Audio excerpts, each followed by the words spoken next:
It's a lot of physics, obviously, but yeah, we had a small but very vibrant astronomy department. So like every year there were maybe on average 2 majors. And there were maybe 4 or 5 faculty. Are any of the like lab type classes observation based? Yeah.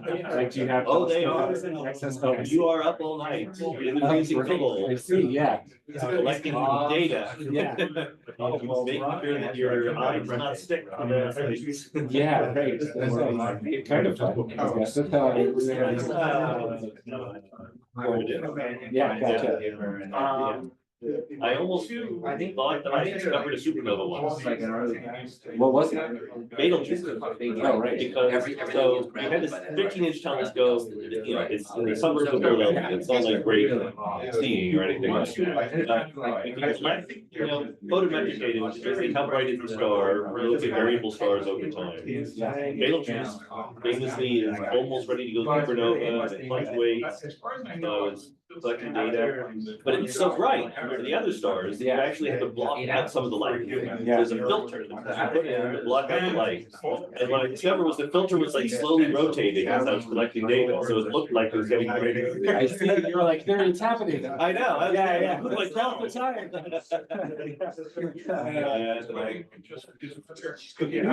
Do we have like a horizon on A million years. Yeah. So yeah. Huge. No way. Yeah, When we think about. There's no external sign that it's about to go. Yeah. We just know that it's at the right stage of its life. We have to generalize beyond. And anybody, what do you think about the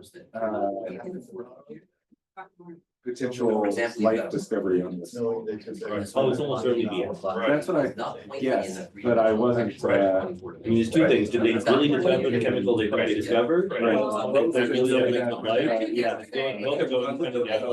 I see. So as more information comes out, what I remember, so my first was talking at Oxford, they kind of did a Mosaic cosmology funding year for the continuation project doctor, and I got postdoc. And one of the, it was all in physics and astronomy. So one of the kind of exciting things for me about that is that I spent a lot of time at events with astronomers and going out to dinner and drinking. And sometimes they were discussing the funding for new telescopes and how like the funders really want the spectroscopy telescopes so they can pitch it to them and sometimes we'll see these light-producing elements. It was one of those things where, you know, the scales fall out of your eyes a little bit because all of the astronomers were like, it's a real shame we're going to have to, you know, waste money on these spectroscopy things. They're not going to find anything. We're going to find a lot of, you know, inconclusive evidence that it might be like everyone will freak out. Yeah. So now it's kind of happening. Who knows what the direction is, right? These things don't have momentum. You know, someone says they have a little bit of momentum, doesn't mean the next one will say we have a bigger hit. But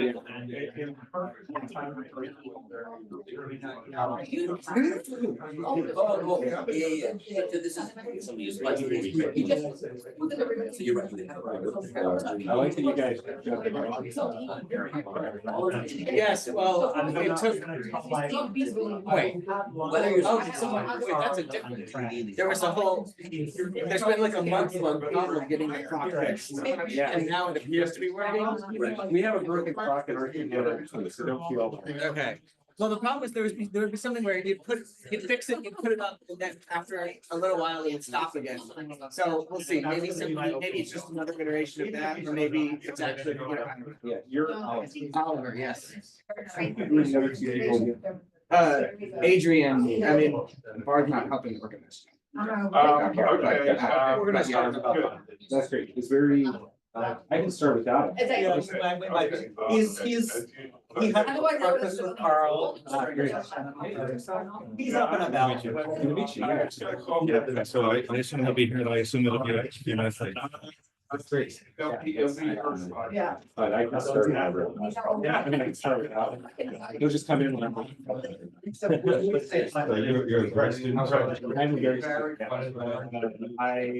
this year for a while. I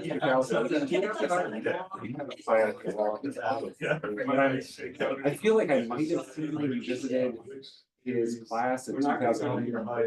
Or not, I think maybe. I don't think I visited a class. Yeah. The last one I was here in 19. Maybe it was, I was very fuzzy memory. It might have been not you, but Al, sorry. I'm flattered. Yeah, so he had someone visit the class in my first year. He didn't introduce him. He just talked about problems. Yeah, wow. Basically, probably Al. Yeah. It's a very easy. Are you using the clock one? Are you guys getting out of here? I was just thinking that. Let me see if I can hear it.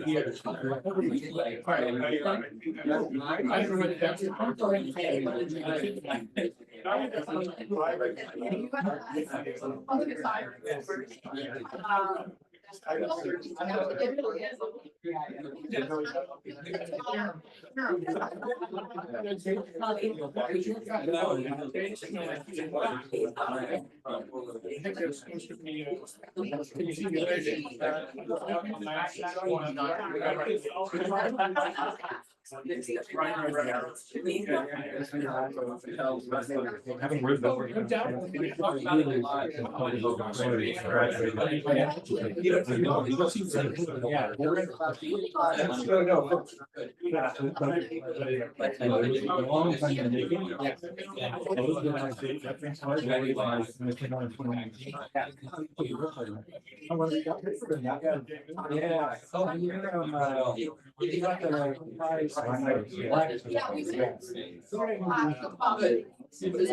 Yeah, Allison, it was great.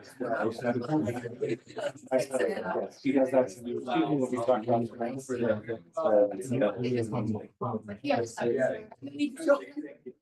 How you?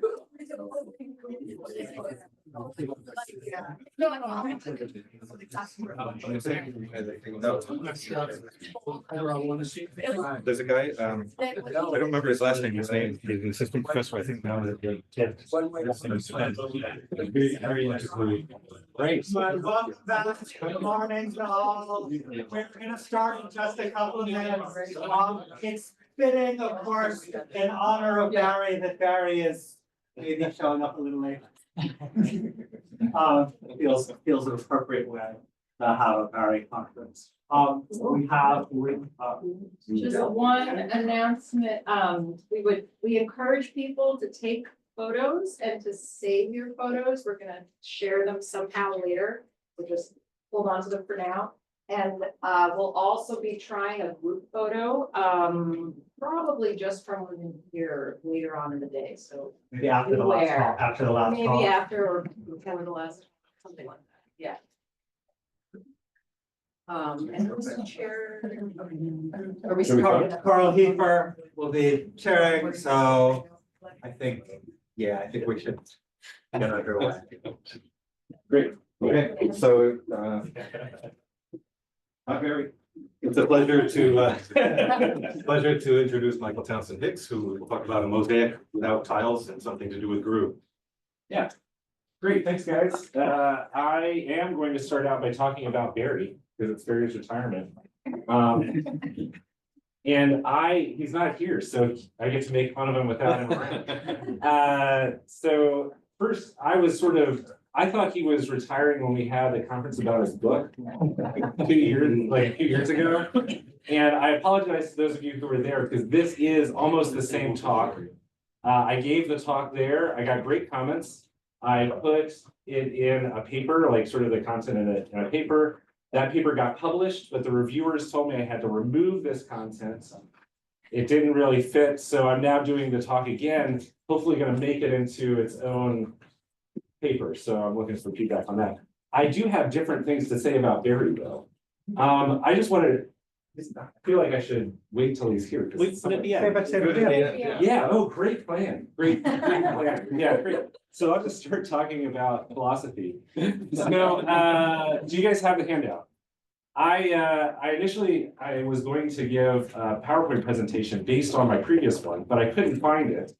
Because I have a new computer and the organizers warned me that the digital stuff might not even work. So I just wrote a new talk with a handout with the same concept that I was going to do already. But this talk is about a project that Barry has been talking about for years, which he's published a few papers on, and then it's kind of central to his book. And it's his view or his way of doing a Humean view of laws of nature. And this view is, as many of you are probably familiar, is based on David Lewis's version of Humeanism, where the laws of nature are in some way a summary of what happens, but Barry was uncomfortable with many parts of Lewis's picture. And the thing I think he was most uncomfortable with was the idea that there are some properties which are in some way metaphysically preferred, special properties, natural properties, and that these properties have to in some way ground or be built in from the go into your theory of what laws of nature are. Barry, I think, thinks that doesn't match what scientific practice is like, in which we sort of determine the properties with the laws by saying what works and what creates a simple and useful system. And Barry has been talking about this since I was a graduate student, and I, in my own work, kind of have a pragmatic version of the Lewisian view. And so Barry, I think, tried to convince me to take on this part of his view, this idea that you could do humanism without natural properties. And I never thought it was going to work. I thought, it's very hard. In trying to picture what this would be like, I felt like I was walking on quicksand. You think you're in a stable place when you're trying to create your summary of what happened, but even the facts about what is happening are not determined before you arrive at your summary. And it seemed like there was nothing to grab onto. But as many of you might know, you don't actually drown if you fall into quicksand, you just kind of float. So it might not be as dangerous as I thought. So recently I've been trying to figure out how you could have a view that's kind of like mine, that has a pragmatic version of Humeanism, but doesn't start with the metaphysics of natural properties. And great, here's Barry. Should I talk about Barry now? I was sort of doing it. I was stalling. No, elevator in the hotel didn't work. oh no.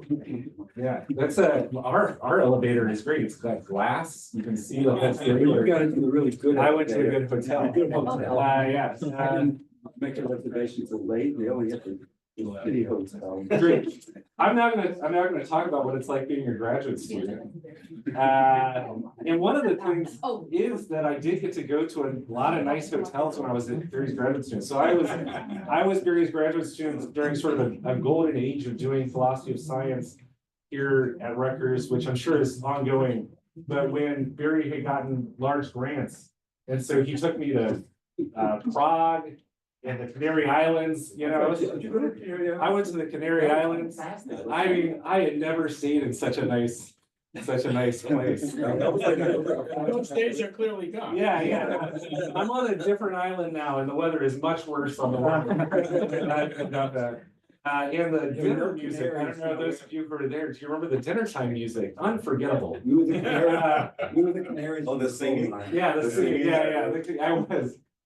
I was sort of in that coal mine. But now that Barry's retiring, I kind of wonder what he's gonna do. So I'm relieved to hear that they're gonna let him teach a class every year, because I thought about it and I thought, what are Barry's hobbies? I feel like we talked about a lot of things, but they were all philosophy when you got down to it. And so I've asked around, I asked Kadi and Milan, and they said that Barry likes to watch basketball. And he told me that he used to play ping pong. So if anybody wants to take him out for ping pong, that might work. But other than that, I think he's probably just going to keep talking philosophy. Those days are long gone. Yeah, it's all in the muscle memory, I'm sure. Deep down. Rutgers I was sort of talking about this to some of you before we started, but when you start at Rutgers as a graduate student, you come from wherever small place you're from, and suddenly you're in the big leagues, you know, and everybody who you've ever read is like there, and it can be quite intimidating. And one really nice thing about Barry is that he's not at all intimidating. So he was very easy to talk to from a very kind of early stage. And I just have like some really good memories of not knowing where I wanted to go with my PhD and taking the train from here to New York, and Barry just like sitting next to me and just like filling my head with Humeanism. And it just completely, there's no room left at the end of that. And he also sort of created a community of graduate students and faculty, many of whom are here now, who both are really interested in doing philosophy of science and metaphysics and doing it rigorously, but also are kind of very welcoming and supportive and interested in what you're working on and what you're thinking. And that's kind of a hard combination to manage. And I think part of the reason that it works so well is because of Barry's sunny disposition, that beautiful smiling face. It's sunny too. Looking over us. Oh yeah, it's a kind of cloudy, He's sleepy, man. yeah, sleepy sun. Yeah. I also have one Barry story that's different from the one I told at Johns Hopkins. So after I was a graduate student here and wrote my PhD, which is kind of connected to some of the things I'll talk about today, and connected to Barry's views, as you might imagine. I got a postdoc at Oxford, which is another intimidating place to go to if you haven't been to it. But I thought, this is fine. I've been to a top American graduate school. I can go talk to those Oxford dons, and they'll respect me. And one of the first, I got to hang out with the Oxford philosophers of physics. And one of the first people that I made friends with was Harvey Brown, who some of you might know. And he said, "Oh, you're from Rutgers. Who did you study with?" And I said, "Oh, Barry Lower." He was like, "Oh, Barry Lower. Yeah, he came and visited me a few times, and I told him to make himself at home. And I've never had anyone take that as seriously." Barry did. He was just wandering around my house in a t-shirt and boxers. I got the idea Barry was like drinking directly from the milk carton. Told me that, but that's how I pictured it. And so if you're like me, one of Barry's students, and you ever, have to interact with other people in philosophy you haven't met before, just know that our reputation precedes us. People know Barry as he is, so great. So now I'm going to go back to talking philosophy. Okay, those are all my notes on that. As I was saying before, I'm interested in trying to figure out a kind of pragmatic version of Humeanism, according to which the ways we figure out what the laws are built into what the metaphysics of the laws are. So one way of understanding the Humean view, which I hope all of you are like roughly familiar with, since you're here, I'm sure Barry has told you some about the hints of it, is that the Humean view kind of reverses or uses the epistemic rules or the epistemic role that laws of nature have to construct an account of which generalizations are laws. So the idea is kind of that when you're figuring out what a law of nature is, you look at all the true generalizations, and then you figure out which of them have the features that we look for in our scientific practice. And the ones that have those features, those are the laws of nature, right? So we're kind of reverse engineering our account of laws to match what the methodology of science is. And in my PhD, which Barry was really obviously very influential and supportive of, I tried to argue or come up with an account of what the desiderata for laws could be that would enable induction to work. Barry, as you know, takes this one step farther. So he kind of recognizes that scientists in constructing theories posit properties that fit the dynamics of the theory that they're creating. And I think as a result of that, he wants to say that we should build that into the metaphysics too, that what the preferred property base of the world is determined by what works most effectively in our theory. And this is something that I have never fully gotten on board with, but what I'm doing in this talk is kind of giving it my best shot.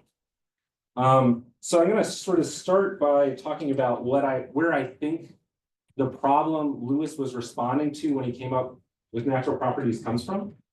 So I think the first place that we kind of see the worry that he was responding to obviously is in fact, fiction, and forecast, right?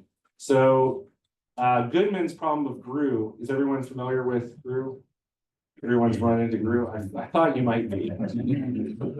Is that Goodman worried that if we're trying to come up with a logic of induction, if the logic is going to be syntactical the way our deductive logic is, it's not going to work. And the reason Goodman had for that is that what we expect to happen in the future depends not just on the syntactic properties of the sentences that we're confirming, but also on what they mean. And so Grue, this is how sort of I see Goodman's project. Grue is part of an objection to what people like Carnap and Hempel have been doing in constructing a logic of confirmation theory in the 30s and 40s, because those guys have been trying to come up with a sort of Bayesian or probabilistic version of confirmation theory that could be organized syntactically in the way our deductive logics had. And so Goodman was pointing out that if you had two different predicates that were kind of syntactically identical, you could get confirmation for both of them, but arrive at strictly contradictory predictions. So the Grue predicate is, as you know, something is Grue if it's green and examined before some time. I forget what time Goodman actually chose. VE day, I think. Really?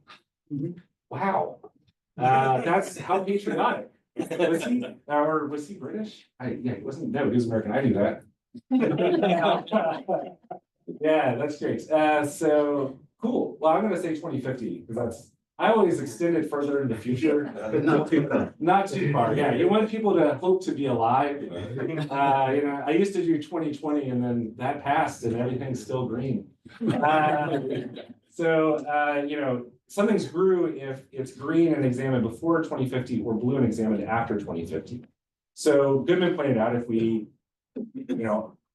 are doing induction, everything we've seen so far has been green. It's also been Grue. So we have equal support for things being blue after 2050 and things being green after 2050. That's the idea.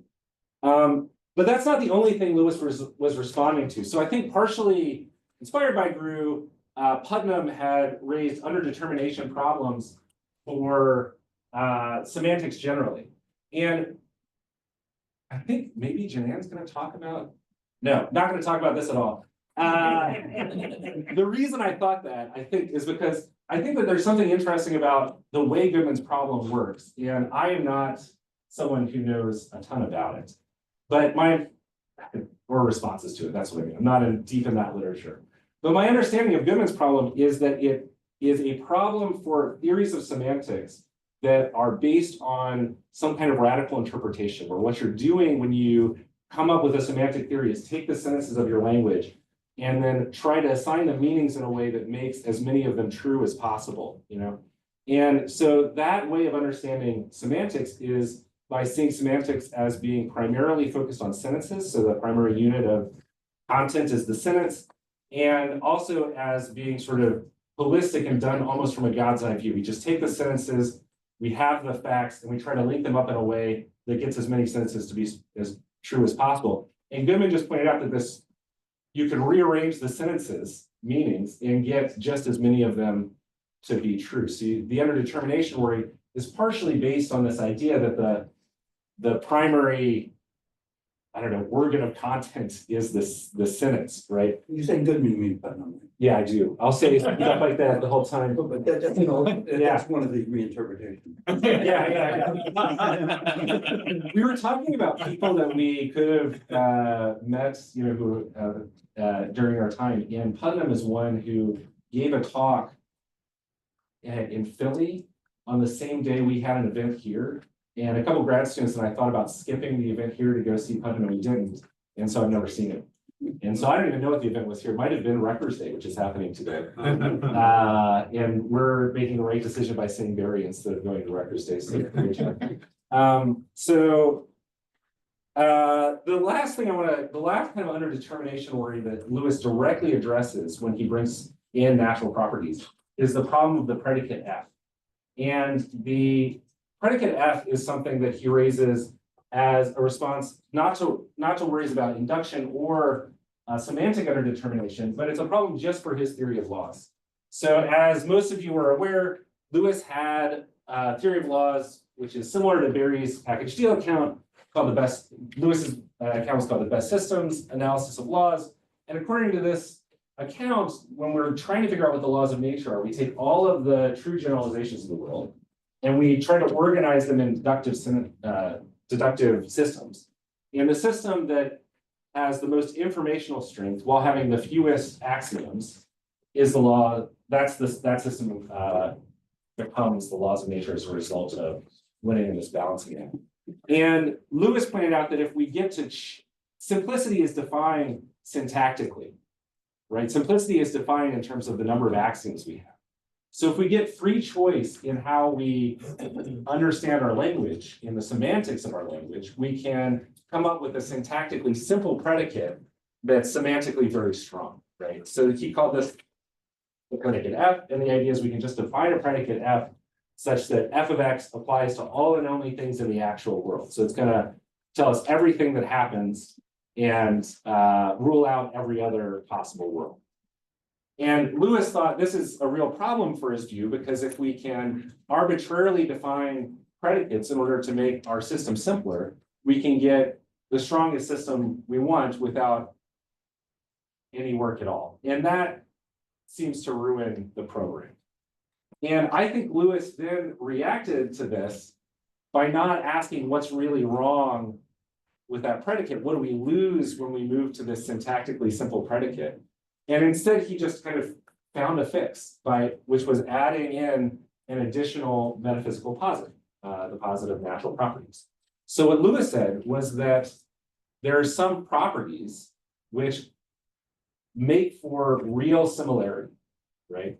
And then he used that to say that these properties, because they make for real similarity, are the ones that our laws need to be about. So he kind of added this on as an extra part of the view. The view is now not just that we take all of the true sentences in the world and find the simplest, most informative set of them. It was that we find all the true sentences in the world which contain only the natural predicates. This, I think, was immediately raised the hackles of some empiricist philosophers. So the first person to directly object to this was Bas van Frossen. And van Frossen's worry was this: how do we know what the natural properties are? So van Frossen worried that there might be a mismatch between which properties carve nature at the joints and what the final physics of the world uses to describe the world. He thought, if van Frossen says, look, if we end up in a place where our physicists have a theory that meets all of their standards, but it turns out the predicates in that theory don't correspond to perfectly natural properties, what's the problem? That doesn't seem to be a bad thing. And this is one of the, I'm talking about Barry's view here. So this is one of the things that Barry raises as a motivation for dispensing with natural properties in his own view. But this kind of underdetermination is Ted was here yesterday. I talked to him some about this. Oh, hey, great. Ted has responded to this in a manuscript. Yeah, great. Yeah. I think that there are reasons to think like maybe this is not quite getting what natural properties are doing, because I do think, I don't know if this is Ted's view, I do think there's something to be said here in response from the perspective of the natural property theorist, and that's that natural properties aren't just meant to be a metaphysical posit. They're supposed to make for, in some way, real similarity in the world. So it's sort of what makes something a regularity, that it's a bunch of things that are similar. A regularity is a lot of events that resemble each other in some way. A regularity is the same thing happening over and over again. And in order to make sense of that, we have to have some kind of idea of what it is for two events to be the same thing happening or repeating themselves, right? And this is part of, like, sort of thinking about that is one of the reasons that I'm still somewhat uncomfortable with the idea that we can dispense with natural properties in a Humean view, because I think the heart of the view is the idea that laws are regularities. And in order to make sense of that, we have to have an idea of regularity, hopefully, that makes regularities features of the world. And so if you have that view of what natural properties are doing, I think that the idea that physics would fail to match up with the natural property structure of the world is a bit confusing. Because what physics is doing, presumably, is describing regularities in the behavior of particles or objects or fields, regularities in behavior of things that happen in the world. And if we can't make sense of the fact that these things are the same thing happening at different times, it's not clear that we can make sense of the idea that physics could have a theory that actually describes what we're not gonna at the bottom of the handout. But I think that there's another deeper worry people have about natural properties, and that's that a lot of the philosophers of science and metaphysicians who like the Humean view are in some ways motivated by empiricism. And there are kind of two strains to this. One is that empiricists are just naturally unsympathetic to metaphysical posits, and the natural property structure of the world looks like the kind of metaphysical posit they're unsympathetic. And one person I think who expresses this well is Stathis, who says that the Humean should look for regularities without regularity enforcers. That's laws that don't have anything making them happen, but also for similarity without similarity enforcers. And again, I find it hard to think about what that could be. But then I think part of what Silas, I think, is doing here is saying, just as the Humean thinks that there are regularities that occur without anything making them occur, the Humean should find some way to be comfortable with the idea that there are events that are similar to one another, but which don't have any extra thing forcing them to be similar. And I think part of the worry about natural properties that might be inspired in Barry, although usually when I say things that he roughly agrees with and says, "Is that why you think that, Barry?" He says, "Yeah, sure." Yeah. Yeah, I mean, it is a good way of putting it, but of course, I do think it's something, in some sense, that of course, there's some, at least, it's biological, so. Great. Yeah, it's built into us somehow. We'll see. Yeah, we'll see. I that might be kind of the view I end up attributing to you, but we'll find out. Yeah. I also think that von Frossen's worry is very similar to or inspired by the same kind of empiricist spirit. I think that empiricists, maybe this is I always attribute bad motives to people. I think empiricists are often motivated by these metaphysical suspicions, but we express them in empirical arguments or epistemic arguments. So von Frossen's argument is an epistemic argument. It's like, how will we know what the natural properties are? If we ended up with a final physics, shouldn't that be enough? What else do we need to do to ensure that that physics is matching the natural property structure?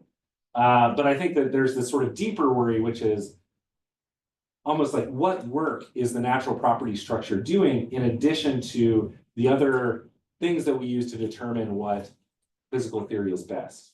And there's this kind of aim for austerity where we want to see what is actually doing the work in helping us choose our physical theory, and then use that to help us determine what the property structure is, what the correct theory is, and not add in metaphysical danglers that aren't actually doing that work.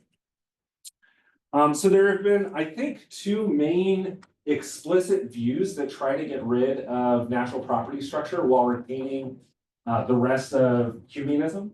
The first is Craig's view with Jonathan Cohen. This is the better best systems view. And on this view, any language is allowed. If I'm going to attribute views to Craig here too. That's great. Yeah.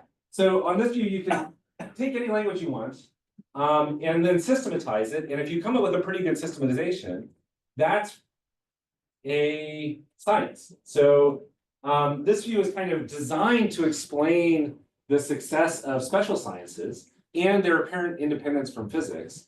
And the way it works is by just allowing you to choose your predicates, and then once you've chosen your predicates, the world determines what's true or false in your language. And ideally, in a few cases, you'll come up with a simple, strong systematization, and that will be a science. So that's maybe what's happening in biology or psychology. Maybe we don't need to try to explain these in terms of physics, they just exist independently. One worry I have about this is that while all of these different laws or law systems are describing the same world, so they're all guaranteed to distinguish the true things from the false things in the same way, they might have different and contradictory counterfactual implications. So I'm sorry, Craig, you're not gonna have time to respond. This is a Chair's discretion. yeah, worryingly It's true, they might. yeah, exactly. It's true. They might. And if they do, that would be bad. Partially because we use counterfactuals sort of centrally in our. That's life. What? That's just life. Yeah, it's tough. Yeah, you never know what you should do, right? What would happen? But I think there are kind of normative implications of counterfactual disagreement. So we want our laws to supply us with counterfactuals that we can use in decision making, that we can use to figure out whether we did the right thing by building a bridge out of aluminum rather than steel. And when we're trying to decide that, we might ask, what would the bridge have collapsed if we had built it out of steel rather than aluminum? And we use that to determine who's to blame for the bridge collapse. And if there are too many counterfactual contradictions, we might not be able to come up with a unified account of who's to blame for the bridge collapse, which would be a failure of our laws in performing their role. Now, yeah, sorry, Craig, but now we're going to move on to another view, which is Barry's. And Barry wants to get rid of the natural property structure, but instead of allowing us to use any language, he thinks that we can come up with a preferred language somehow through choosing the system, the best system. So the idea is the best system will have its own language built into it. And I think Barry's hope is that there's one preferred system and one preferred language. And I'm not sure how that's going to work. So the next section is my kind of thought about how that will work. And the worry I have about this before I go into the next section, I'm not sure if I built up enough. I probably have. How this seems to be problematic, how this seems like it might not work.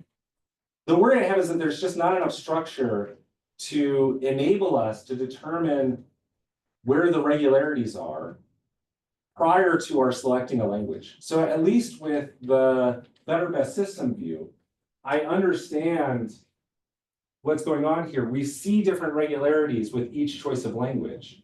Each choice of language comes with its own associated regularities. The language tells us which events are the same events or the same type of events in different places. And so it allows us to see where the regularities might be. And there is structure to the world.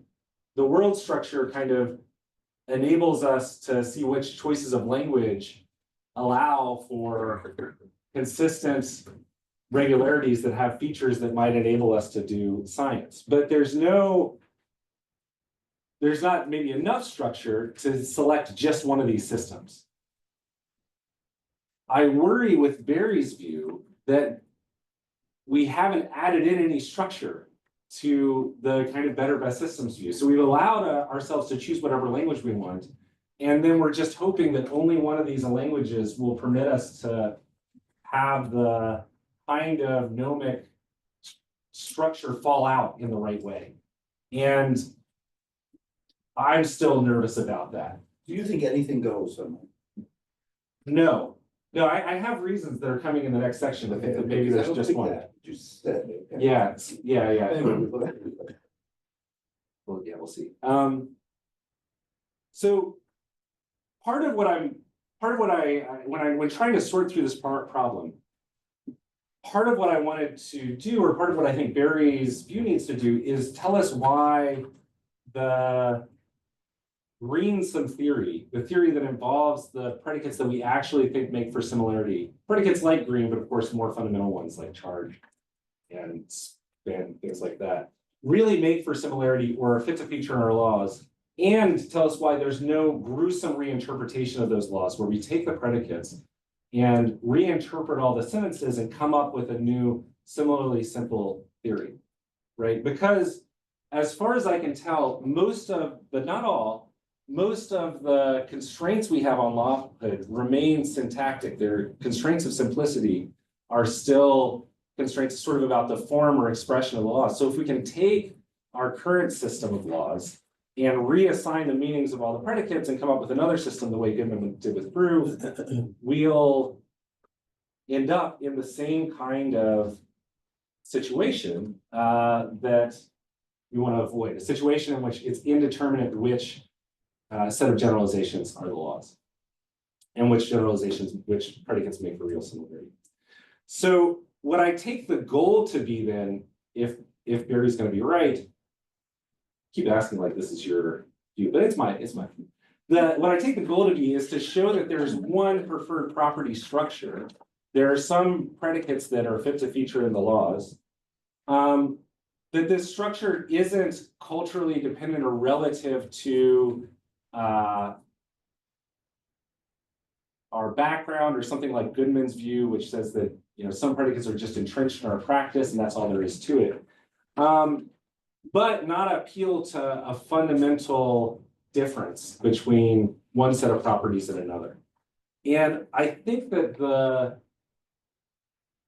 avenue that is most promising is to take a page out of classic pragmatism. So I have in the next section of the handout a quote from Peirce. This is the quote where we get Peirce's kind of end of inquiry theory of truth. Now, as a theory of, you guys know what that is?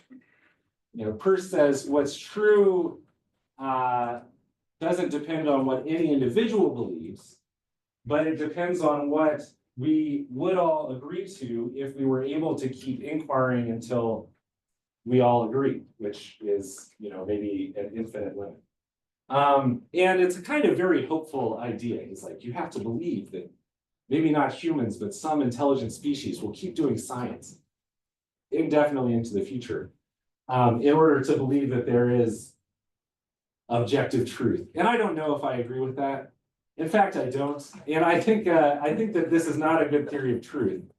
But I think that it might be a decent theory of what it is that makes something a law of nature and what it is that makes something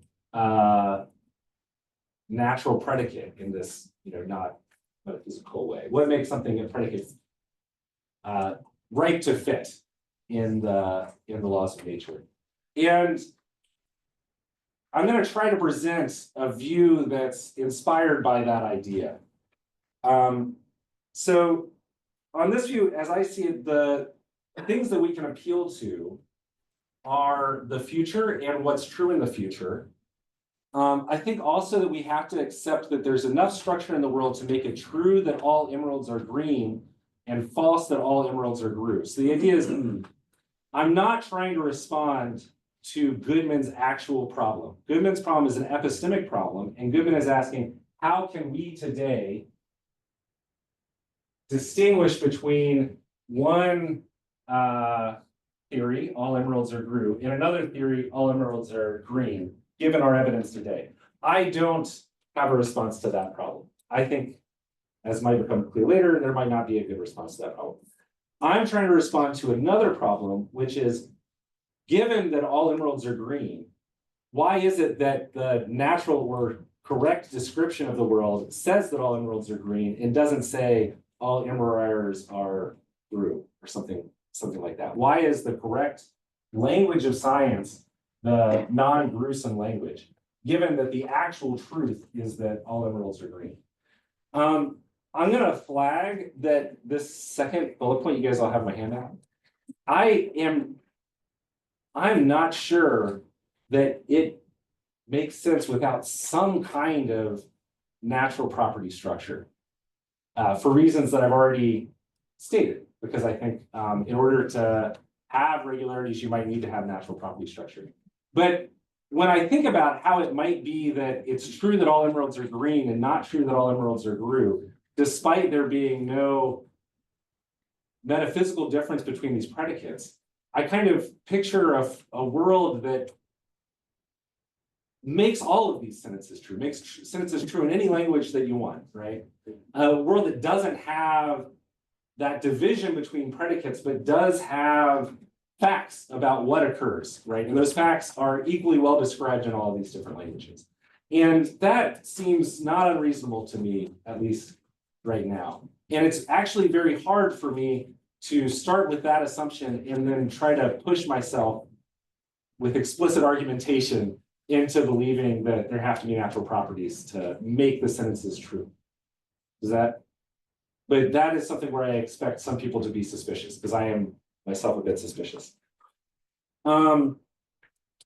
So the plan then is to argue that there's one property structure that matches the world's actual regularities, and it's that fact that the property structure matches which regularities there are that makes green a preferred property and Grue not a preferred property. So the reason, according to this view, that green features in the laws of nature, it doesn't, again, we're using a toy theory of the laws, is that all emeralds are green, and that it's not the case that all emeralds are Grue. But remember, we're humans, at least I am, and so I think that that's a purely contingent fact. So there are worlds at which the emeralds turn out to be Grue. They either change color, or some of them are green and some of them are Grue, and that's correlated with who looks at them and when. I'm not sure how you want to draw your Grue world, but it's on this view a contingent fact that all emeralds are green rather than Grue. And if they had been Grue, then the natural property would have been Grue. That's the view, actually. So that's the view. And there are, I think, objections that are immediately gonna occur. The first is that it's easy to retranslate things. You guys all know that while there is this true generalization, all emeralds are green, and a false generalization, all emeralds are Grue, there's a similarly simple gruesome generalization, which is all MRIers are Grue, which is where an MRIer is defined in the same way that Grue is. It's something that's an emerald before 2050 and a sapphire after 2050. And so there is still this kind of parallelism between the greensome language and the gruesome language. And the worry now becomes if I'm looking for an objective fact that's not dependent on culture or history or whether we're aliens or not, that determines that in some universal way, the green predicates are the correct one and the gruesome predicates aren't. The fact that we have this retranslation that involves a different class of objects is going to allow for there to be equally good sets of property structure. And the response I have to this is that a world in which there is a full and equally simple translation of our theories into a gruesome language is actually a much weirder world than you think. It's a world in which, so think about all the things that we use to detect greenness. So greenness can be detected by eyes. It can be detected, I don't know, by cameras. What do they use? I don't know. Things that detect spectroscopy detectors. And if we wanted to construct a Grue detector, we would need to somehow combine a clock and a camera. And there are also lots of things that are clocks, so vibrating crystals, pendulums, planets going around the sun, all these things are ways of measuring the time. Somehow coming up with an object that's a combination of those two things and somehow combines all the things we count as clocks and all the things we count as cameras would create, like these objects would be, from our perspective, extremely strange and often not unified in the ways that our cameras are or in the ways our clocks are. So our clocks and cameras are quite local. You know, a camera is a very, you can make a camera out of a very sort of small, very small area. It's like one mechanism. A clock is another simple single mechanism. Anything that we have that combines these things is a much more complicated mechanism and not as easily. It's combined both of them very That's effectively. true, yeah, I thought, yeah. But it's got sort of two different processes. I'm on your going side, on. but Yeah, I agree. It's not just the smallness, but you have these different mechanisms that are doing it. So the laws that the gruesome speakers would be believing in would be very weird. Not just in the predicates they use, but in the things that they regard as objects. And I think that once you recognize that, I'm gonna sort of get towards the end here. Once you recognize that, you realize that these people would be seeing a whole different causal structure. Because not only would they be seeing different properties, they would be seeing different objects instantiating those properties. Those are different events. So the things that they count as events or the events that they naturally recognize would be fully distinct from the ones that we naturally recognize, right? They would see different objects instantiating different properties. And in that way, I think that they wouldn't recognize us as scientific agents. So what it is to be a scientific agent is to have internal states that are somehow caused by your environment, to use those states to construct a predictive theory, and then to act on the basis of that theory. That's a whole sort of causal system. A scientific agent is a certain sort of causal system. And if the people using this other theory see every object and every property from this other perspective, from a different perspective, they wouldn't see the same series of events causing us to have beliefs and causing us to act on those beliefs. So they would have trouble recognizing us as agents or communicating with. And this leads to an argument that's on the last page of the handout, which is that suppose there was a culture that used gruesome language and used it in their scientific investigations. Either we could causally interact with them or we couldn't. If we could causally interact with them, then we could construct detectors for the properties that they see. Why? Well, the easiest thing to do would be to put them in a box and ask them to press a button when they see something that's Grue. If we were able to do that, we could incorporate their classification system into our own. And by hypothesis, if they're doing science using this classification system, it's going to make good predictions. So by the kind of pragmatic criteria that Barry uses, and I also want to use, to determine what a natural property is, their properties would also be natural properties fit to feature in the laws. There would be regularities that correspond to them, reliable regularities, and ones that we could determine and put into our theories. On the other hand, if we couldn't communicate with them, then nature would be kind of radically disunified. They would exist in this kind of parallel world that I've been trying to get you guys to imagine, one where there's a whole different causal order, where the objects and properties that make up the events in that causal order are in some sense constructed from the ones that we recognize, but exist almost in parallel, right? So it's almost sort of a situation where you have two mereologically co-located sets of agents existing in the same world, but never causally interacting, right? There's no, the events, the greensome events don't cause the gruesome events, and they're not caused by the gruesome events. And similarly, the gruesome events, the events that are made out of emerires and Grue, rather than emeralds and green stuff, don't cause and aren't caused by the greensome events. And this is just a very disunified world. It's only kind of source of unification between these sets of people and sets of events are that they are in some way mereologically co-located. They're made out of the same stuff, but otherwise they're almost wholly distinct. And I have two thoughts about this. One is that I would want to describe this as a set of separate worlds, in the way that Everettians think of worlds as being separate, where you have some sort of fundamental structure that gives rise to different and kind of parallel existences. The second thing that I want to say is that this seems to be a reality that's radically disunified. And we've talked some in Sean's talk yesterday, I think we considered, sorry, Sean, what we're able to just rule out because it's not friendly to induction. And I don't know the rules about that. I don't know when we're able to ignore possibilities because they're not friendly to induction. But I think we are able to.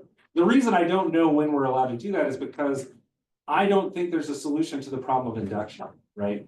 I think that when we're considering theories, we have to assume that reality is unified in a way that allows us to discover it by looking at what happens locally and projecting that to what happens later. And I think sometimes what that assumption entails is a bit surprising.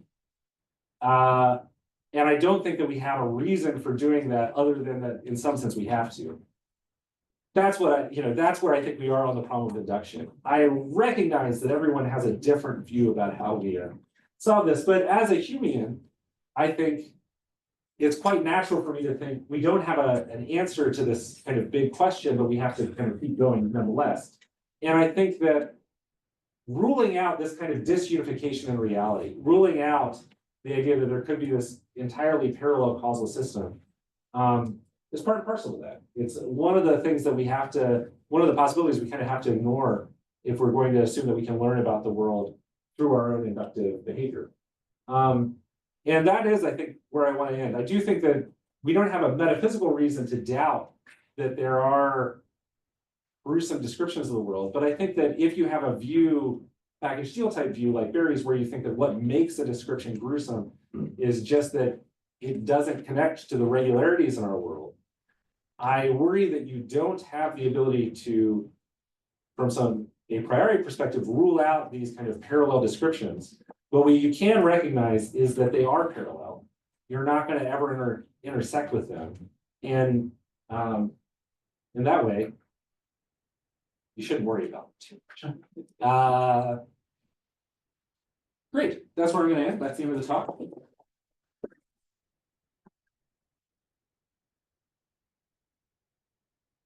Oh, excellent, yeah. Okay, Tim, you start. So thanks, I said Tim, but yeah, you should. Sorry. That was great. Thank you very much. You ended up with, or went very close to the way I was trying to think about things. I mean, it's stuff in progress. But here's one part of it which I'm not sure whether you incorporate it or not. I think that the language that sort of fixes things comes from us. There's a biological cultural heritage that, as determined the language we speak, we don't speak the gruesome languages. You came close to saying something like that. I don't know if that's what you think or not, but this is what makes, so we're trying to organize or systematize truths in where we're just in the languages that we were given. It's our cultural heritage, and we work out from that. So that plays a role in fixing things. And we could end up introducing gruesomest words we do it, but make things more complicated. And we want to make things as simple and smooth as possible. So that's why we don't really do physics, introduce gruesome stuff, because if we did that, then connecting it up with ordinary languages would be more complicated. Needless complication. That's one thing I wanted to say. Related to that is when you said that Peirce had this pragmatist, I view that truth. And you rejected that, you reject that too. So think about your totally realist about truth. So whatever the world is, it makes all the sentences in all languages that could possibly be spoken true or false. But what we're interested in is organizing those which are start with the ones which, in the languages that we start with. We want to systematize them.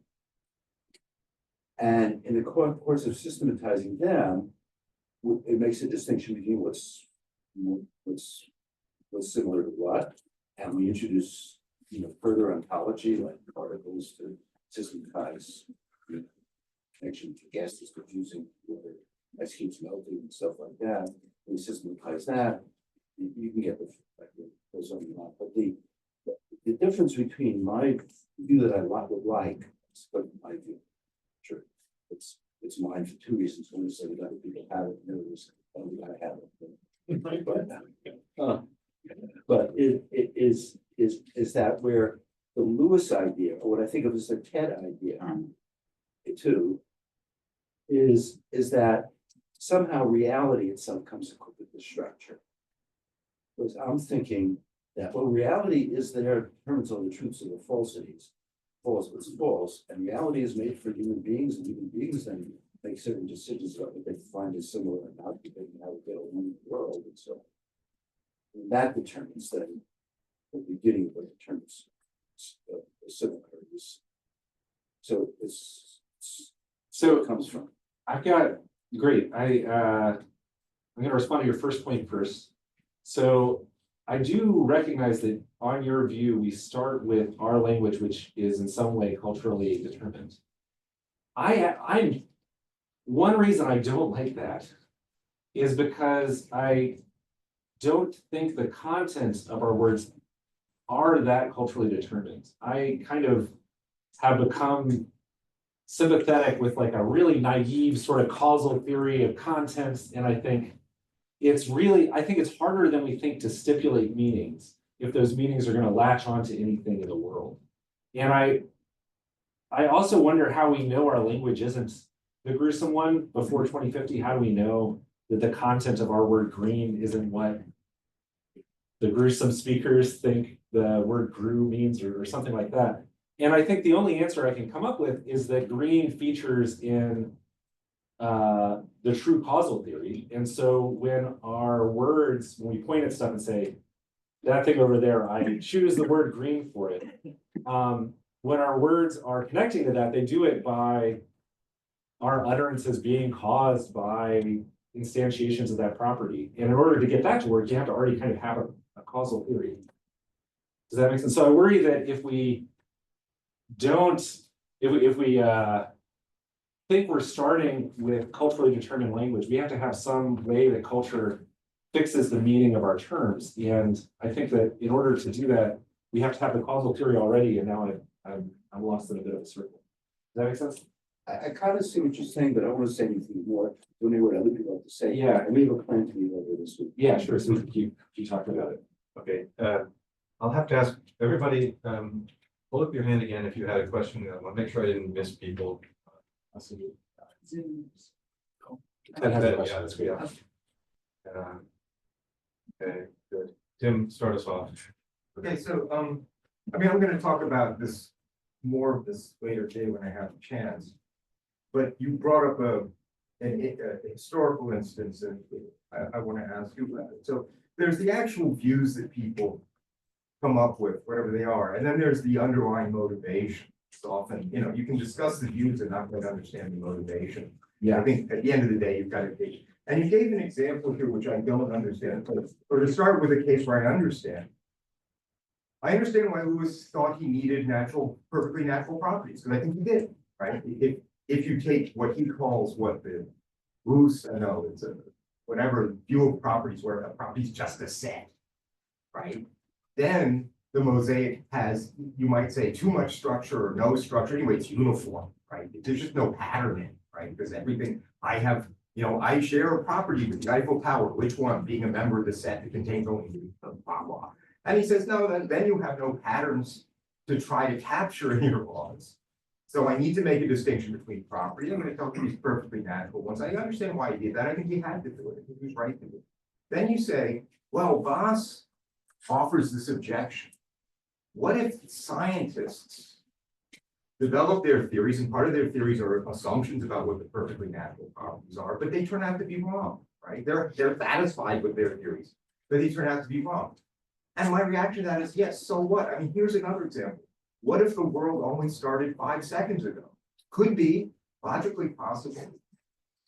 I guarantee that scientists going on from now till the Persean, limit will say, no, it didn't. It started at least 13.7 billion years ago.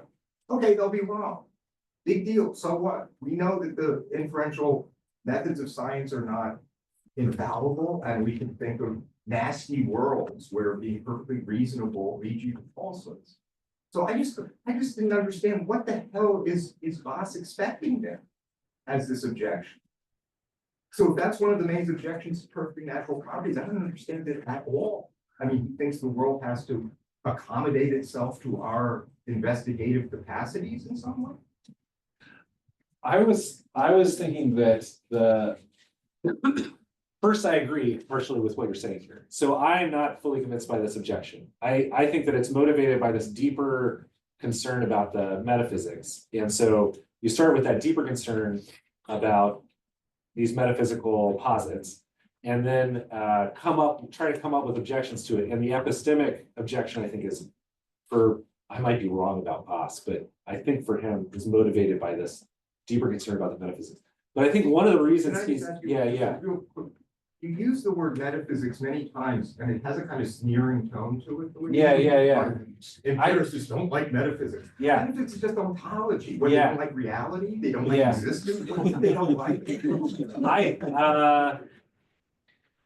I sometimes, Metaphysicians, not. I often have your attitude, like I happily self-describe as a metaphysician. I think I'm making claims about metaphysics when I try to say we can or cannot do without certain structure. And I'm very happy to do that. And I sometimes interact with people who self-describe as empiricists who seem to get bored when I start doing that. And I think that's part of what is going on. But I also think that there is a way of understanding Voss's view where he's not just riled by the idea this might be metaphysics. It's rather the idea that what makes for a good scientific theory is that it meets some standards of adequately predicting and modeling what we observe. And he thinks the positive natural properties plays no role in determining that. And I think that's really what my own guess is. That's really what the problem is. And what's not clear to me is whether you can get away with the idea that you are regularly predicting the same thing without something like natural properties lurking in the background. But I sort of appreciate his worry that they're danglers in this way. I hope that, I can talk a bit about it. Young lady all the way at the back. Thanks, Mike. Yeah, so I was thinking in the Grue case, it's a bit of a distraction that this is a time. Yeah. It has to be that way. So it's something about clock seems like maybe it's a red herring. So here's a case where you think about, suppose I design an AI system that operates with Grue, but they understand that in terms of shape. So green and not of this very specific weird shape, or blue and of this very specific weird shape that like never occurs in nature. And then you could sort of correspondingly define Trevorrow and so then I'm thinking, I know that there's a possible system like this because I can design an AI system that is sort of computing the shape to determine whether something is Grue or not. And I can imagine then community of AI systems doing science coming up with this generalization. All maybe let's say emeralds, all emeralds are Grue. And then we can think about what would happen if we didn't have them. You say, well, we could incorporate their system of classification. And I'm thinking that's madness. Like, why we wouldn't incorporate that system of classification. We know that that's a bad system.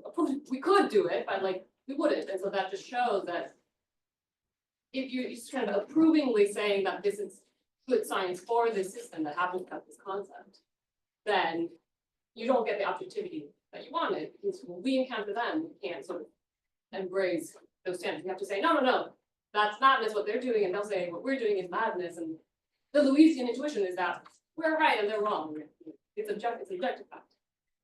But yeah, just wondering what you think. Great, so I think you're right that the time thing is not essential to the problem of Grue. I think the problem of Grue is the problem of figuring out which predicates are by themselves disjunctive. So, and that's what Goodman was responding to, is responding to this idea that there's some predicates that are like basic, and then all their predicates are defined in terms of them using logical operations. It was like pointing out that which predicates are disjunctive is in some way arbitrary and language dependent. I haven't thought about how this would work for but I haven't, while I agree with you, I haven't thought at all about how this would work for disjunctive predicates that aren't connected to time. I would think that if there are stable regularities that correspond to shape color, I would be tempted to think that that's a real property. If they are disconnected from our regularities in the right way, in the way Grue suggests. My worry about that, though, is that my view is that what the natural property structure is determined by regularities. And if there were, as we expect, regularities that apply only to shape and not to color in the actual world, then we're going to have a reason for distinguishing that we can bring to the Scheller theorists. And if there aren't, if these things are always correlated in the quirky way that their theory, which I haven't thought about how it works, describes, I might be tempted to think that there's something quite natural about that division. Well, I get the picture was if you define in terms of a shape that is very unlike. Oh, you might just get like one off. Then it's coextensional with, but then there's if we could I see. It's like build an emerald of the shape, like I don't know. Yeah, I would have to think more about that. Sometimes I think we can get away with stuff by saying like, look, while this one shape is weird and is fully coextensional with these other things, we have a more general theory of shapes that's simpler, and that's what we're falling back on. And I do think if you're going to be kind of a pragmatist about these divisions, you're going to have to rely on hope that details like that work out, where we have like a general theory of shape that applies to the particular instance, and so it's more comprehensive than the theory that distinguishes this one shape from all the others in some special way. That's what I would hope would happen. There's a lot of people in the queue, so I'll ask everybody to accelerate their pace. And Ted, if you're hearing me, go ahead and ask your question. Thanks. Mike, I was a little confused by the discussion near the end of the paper about the Grue example and people detecting the Gruified thing. I mean, one thing is, in Goodman's example, all emeralds are Grue is false. Because although of course all the emeralds we've looked at so far are Grue is true. But Lewis's everything is F sentence is true.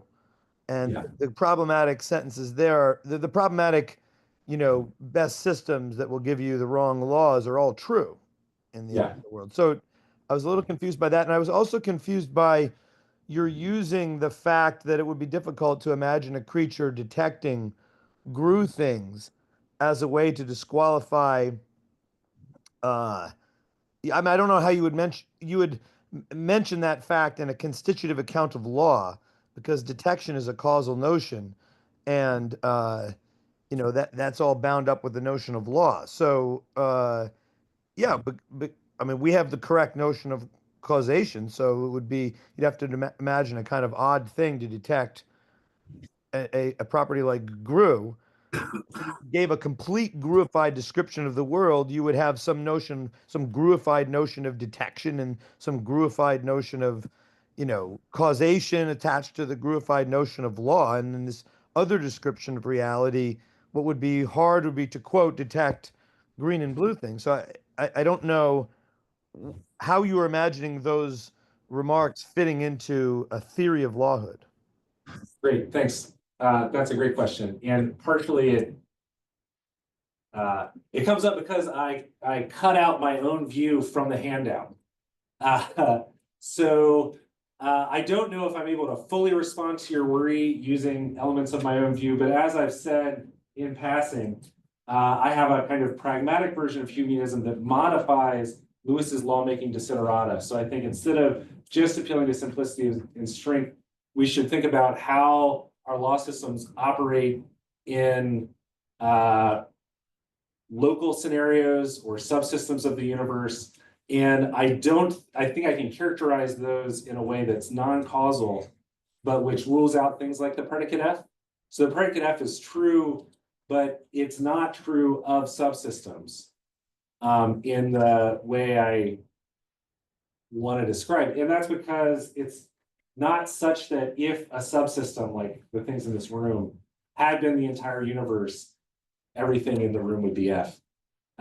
It would be false that everything is F if different subsystems of the world were the whole world.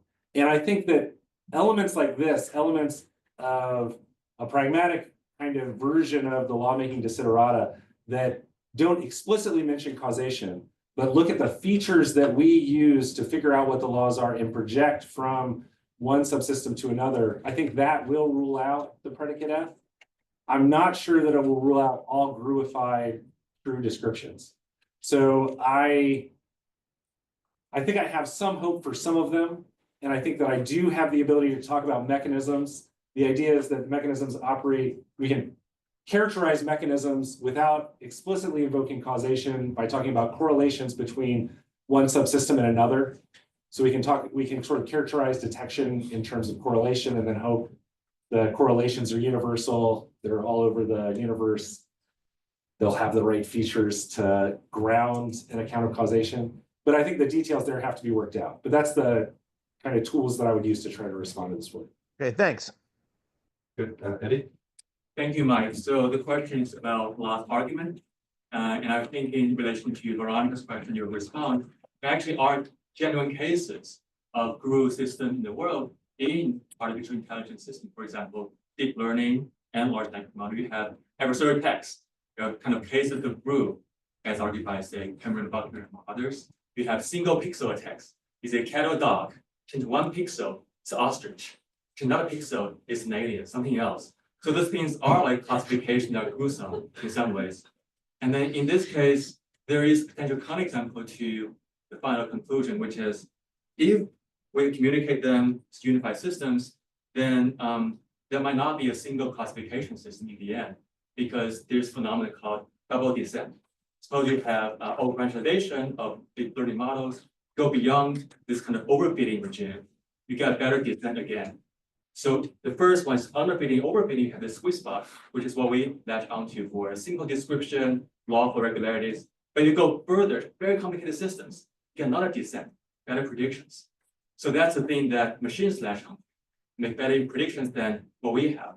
This might be two parallel systems. They're not unifying the same classification. I mean, this is measured by complexity of the model parameters. How many parameters you have, like 5 million or 5 billion, right? And then both can be really good lawful predictors, but they use different kind of classifications.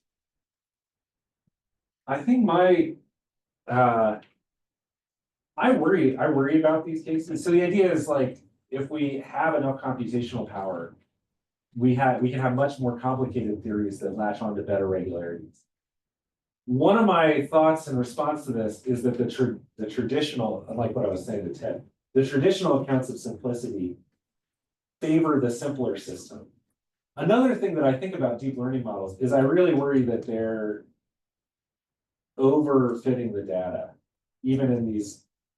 They are overfitting. Yeah, even in these fitting noise is perfectly here. Yeah, but I think that when you're overfitting the data, there's a risk that your predictions won't be valid outside of your initial data set. This is a better prediction outside. Yeah. This is verified empirically, theoretically, method guarantees. But what are they predicting? Are these like image cats and dogs? Yeah, or regression, or anything you like. If you do language model in context learning, Yeah, Very powerful universe phenomenon. Yeah. Powerful learning system. my thought about these is that they're so restricted. That the things we're talking about here are supposed to be kind of like universe-wide regularities. And finding a set of predictors within like pictures of cats and dogs, I'm not sure if a similar thing would arise for sort of a description of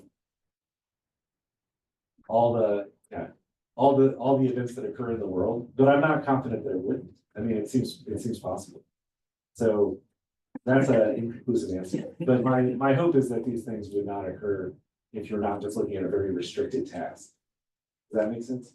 I mean, the AI system pretty well, they're general. They do a lot of things. I think that they can learn to predict in a lot of different situations, but when they're making a predictive model, they're predicting for a specific task. But it's structured, but it's really structured. Yeah, I mean, I think that the inductive method is the same, but the model they're making, which is what would correspond to the laws, differs between different tasks. I would make a case that our own detection methods are actually at least as cobbled together as the Grue detector. So Yeah. take a normal observable property like sphericality. Yeah. Okay. One way to detect sphericality is by looking. But Yeah. that doesn't always work. You know, if it's dark, then I might want to feel. But feeling doesn't always work either. You know, if the sphere is too big or too far away, and you know, ... So actually, if you kind of wanted to build something that kind of worked to detect sphericality in all of these different situations in the way that we do it, it would be this really complicated patchwork of methods. Or certainly these are the methods we actually use. And that make the Grue detector look actually pretty simple by comparison. Yeah. My first thought on how to respond to this is to say like sphericality is not itself a natural property. So it's like a shape, the kind of natural underlier is something like space-time distance. But I'm not sure we have simple and singular detection mechanisms for those either. I think that what is relatively simple is our account of sort of causal mechanisms. And when we find simple versions of causal mechanisms, those are quite powerful and extent to a wide variety of situations. And it's hard for me to imagine a Grue, some theory that has that versatility while somehow translating sphericality into something else. I'm not sure what it would be. Does this answer make sense immediately, or should I keep talking? I mean, there could be, even though it may not be the way we do it, there could be a single unified causal mechanism that does spheres.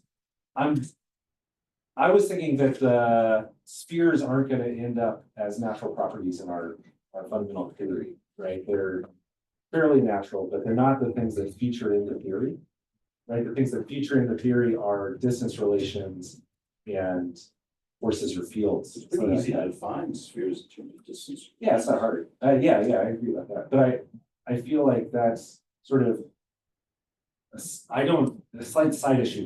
The direct issue is like, how do we figure out, how do we detect things like mass, charge? They're talking about Grue and green all this time. I'm not Yeah, sure, it's I'm not sure you can. So Yeah. those fundamental properties are ways of detecting them or even Or more. even weirder. Yeah, I agree about that. We can detect them fairly easily in a coarse-grained way, right? So things like the time that passes or the distance between macroscopic objects is not hard for us to detect. Electric charge. Also not that hard for us to detect, right? So I mean, maybe the exact electric charge is hard for us to detect, but the force between you and your chair, you know, that's an electric force, right? You shake your head. Sean is like, no. No, it's a fermionic pressure. It's. Oh, it's different. That's Yeah. not. The exclusion principle. Oh, it's the exclusion principle? Yeah. Right, thanks, guys. And gravity matters. But Yeah, gravity is fairly easy to detect. Gravity's Yeah, easy to detect. some of these are not too I hard. detect it. Yeah. Okay, let's move on. So I'm wondering about this premise 2 of your argument, the Great. uniformity of nature argument. Yeah. Which is just, it seems to me, as stated, that there are some pretty straightforward counterexamples to this. But Yeah. I can communicate with non-human primates, they can incorporate my classification system into theirs. I can communicate with pathological human adults, I can communicate with young children. They don't actually have the faculties that would be required. Yeah. There are like cognitive invariances in my head that make it to where even if you can send signals to me, and even if I can interpret some of them correctly, I need not be able to interpret all of them or incorporate them into classification. Yeah. So I'm wondering, like, how can the premise stand given those considerations? Great. As stated, it's probably false. And I think that these worries are ones that I kind of like to dismiss, but I don't know if Barry would. And the reason, sorry, Barry.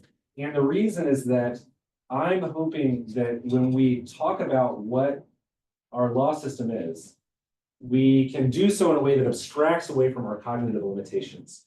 So when I say we could incorporate their classification system into our own, I don't actually mean we with our limited brains. If we ran into the aliens from the from Deep Space Nine that live in the wormhole, you know, that see time differently, I'm not sure that we could actually incorporate their classification system into our own. But I think we could use computers or use other systems that can do some of the computation for us and come up with some predictive system that encodes the theory that includes their classification system. And so I think that when we think about this, we should abstract away from the kind of cognitive limitations that prevent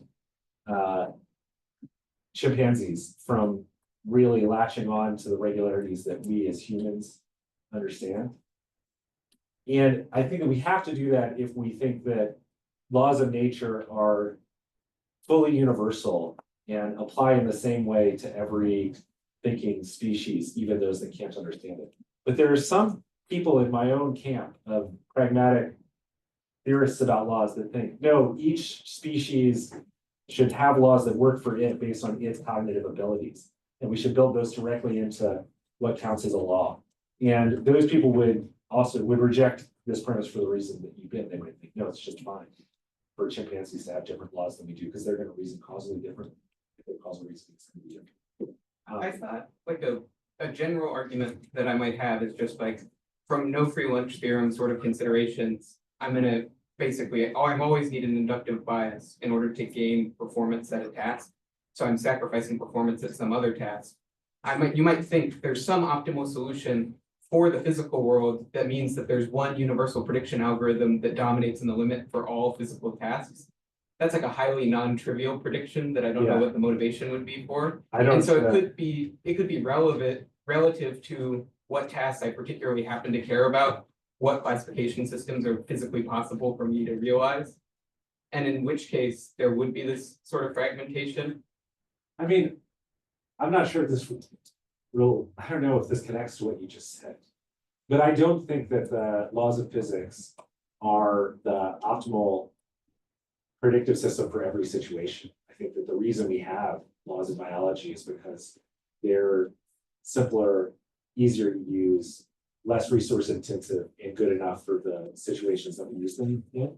But nonetheless, I think that the properties in physics are more fundamental than the properties in biology, and not in a natural property way, because those properties feature in quite general regularities that the laws of biology don't feature. So I kind of think these are two separate questions, whether there's like single optimal kind of predictive system that applies to every kind of task. I don't believe that. But I do believe that there are universal regularities that privilege a certain set of properties, even though you don't always want to use those regularities in every relation. Is that? We can't keep going. We have 5 minutes, Heather.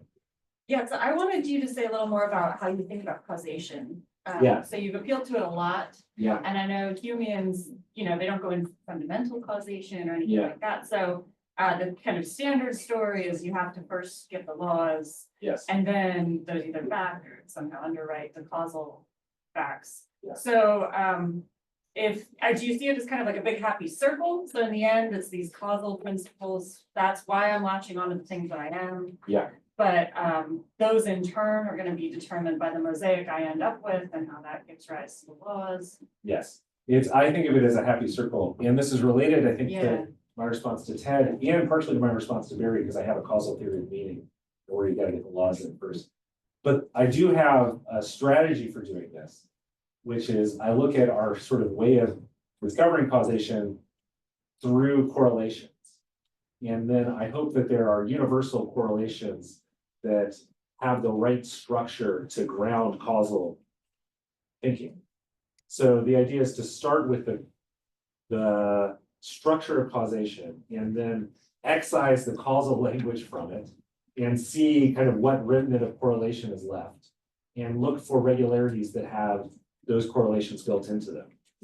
Is this making sense? I mean, Or is this so just I like works out? unfortunately not see it Yeah. as a virtuous circle. Yeah. To me, it does feel like you're maybe presupposing this thing. Because if it's just more correlation, and that's all you mean by causation, it's not gonna have the kind of force that it seems like you need it to have to then have it underwrite why, like, I really am justified in latching on to the things I am. Like, I can just Grueify it all, if I want. Yeah, I'm hopeful that that the world doesn't support multiple distinct correlation structures that have the features that we look for to underlie causation. Does that make sense? But I think that those features, I don't think it's like just simple correlation that you need. You need sort of correlation that enables you to shield things from one another. And I don't have all the causal algorithm stuff in my head. We're getting close. Mark Lang. So at the very start, you said that a Humean view reverse engineers what lawhood is to fit our scientific practice of ascertaining the laws. And now, of course, our epistemic practices in seeking the laws are obviously and justly influenced by our beliefs about the world, including our beliefs about what the laws are. And Barry's PDA certainly recognizes this. The PDA's criteria for the evaluation of candidates for best system are shaped by the history of science and our beliefs about the current laws. A package gets points for respecting spatiotemporal symmetries and being Markovian, and surely these features contribute to making a package better only because of scientists' discoveries about the actual laws. So on this Humean picture, it seems like what lawhood consists in, what it is, reflects contingent features of the actual laws and what scientists currently believe about. This seems to make the competition rigged in favor of our current beliefs about the laws and to make lawhood not very objective. I mean, it's objective what package is best given the values, but the values themselves aren't very objective. So you're a Humean. Is this a feature or a bug? I think it's a bug. And I said at the beginning that I had presented this at a previous Berry Fest, but not one so. Right, I was there, but it was I always different approach stuff. it de novo. 'Cause I Yeah, don't yeah, remember. excellent. So, and then I built this into a paper. The paper got accepted, but they asked me to remove this part, so now I'm trying to. But that paper was trying to answer this very worry. So the worry that we build in features of the world we know exist into our criteria of lawhood, because they work for us, but it's just contingent that we have the features we do. The reason that we discover things about the world the way we do is because the laws are the way they are. And so there's kind of this vicious circle, the laws make us interact with the world in a certain way, and then we ask for laws that enable us to discover them through those kinds of interactions. And in that longer other paper, I propose distinguishing what Toby Friend has called the constitutive features or constitutive desiderata from these other desiderata by looking at how we use laws in decision making. So I kind of think what the basic thing we use laws to do is they're contingent facts that we learn through observation, and then we use in our predictive practice in order to manipulate the world and achieve our desires. And so I do think that there are some features laws have to play that role. And those are, I think, what I like to call constitutive desiderata. And then I think these other features are ones that are helpful to us because we're local beings. In a world which has certain symmetries and things like that, but those I think are features that we have because the laws are the way they are. I do think that there is a way to kind of leave these apart, but it's grounded in what I take to be the cognitive role of laws and helping us make predictions. Maybe at the next Barry Fest, you could. Yeah. I've got a big diagram. Apologies to three people who couldn't get the question, but thanks much.